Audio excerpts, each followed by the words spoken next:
आप थोड़ा सा बच के चलिएगा।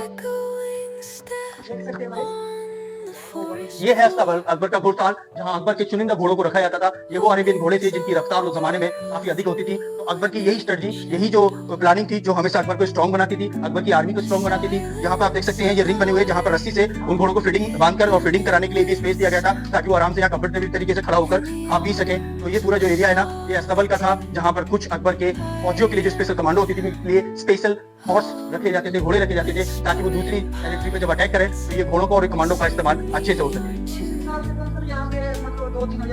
हाँ जी, ये इसी तरीके से था। जो स्पेशल जो अकबर की कमांडो फोर्स थी वो इसी लेवल पर थी। वैसे अकबर की जो फोर्स थी वो 3 लाख से ऊपर थी, लेकिन यहाँ पर जो स्पेशल मैंने आपको बताया था ना, जो टुकड़ी कमांडो होती है ना, रेजिमेंट्स होते हैं, उनके हिसाब से यहाँ पर रखा जाता था। जब अकबर को कहीं पर अटैक करना होता था दूसरी रियासत पर, तो हमेशा उसकी रेकी करने के लिए ये घोड़ों का इस्तेमाल किया जाता था। और एक बंदे को, एक सोल्जर को 2 घोड़े दिए जाते थे, ताकि वो एक थक जाए तो दूसरे का आसानी बैठ जाए, तो उसको आराम मिल जाए, वो खाली भागता था।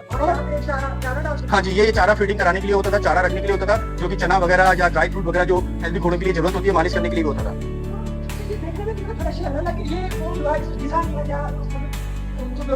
देखिए, ये जो क्वालिटी है इस पत्थर की, इसको किसी ने यूज नहीं किया, तो ये वैसी कंडीशन में आपको इसको यूज करेंगे तो ये मोर साइनेबल एंड फ्लॉपी हो जाएगा। लेकिन इसको इस्तेमाल ही नहीं किया, तो जहां पर इस्तेमाल होता है लोग चलते हैं, हाथ लगाते हैं, वो पत्थर क्लीन होता जाता है, साफ सुथरा होता जाता है। यही इस पत्थर की क्वालिटी है और यही इस पत्थर की विशेषता है कि जितना इस्तेमाल हम इसको करेंगे ये उतना ही साइनेबल एंड ब्राइटनेस होता चला जाएगा। वो एग्जाम्पल वो उसके लिए यहाँ पर कहते हैं ना, टेक केयर रहते थे, केयर करने वाले होते थे। ये भी अंदर की तरफ घुड़साली थी और ये घुड़साल का ही हिस्सा था, जहाँ पर चुनिंदा घोड़ों को रखने के लिए इस्तेमाल किया जाता था। जैसे बारिश वगैरह हो रही है या ठंड है तो उसमें अंदर की तरफ भी ये स्पेस दिया गया है।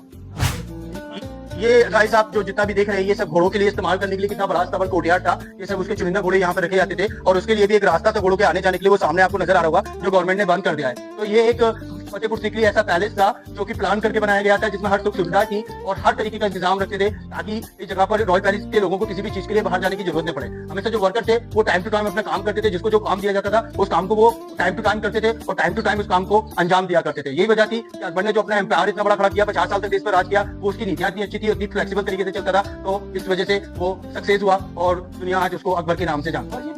ये हमारा एग्जिट का दरवाजा है, जहाँ से हम एंट्री मारे थे। अब हम लोग एग्जिट करेंगे। ये मैंने आपका पूरा कंप्लीट करा दिया।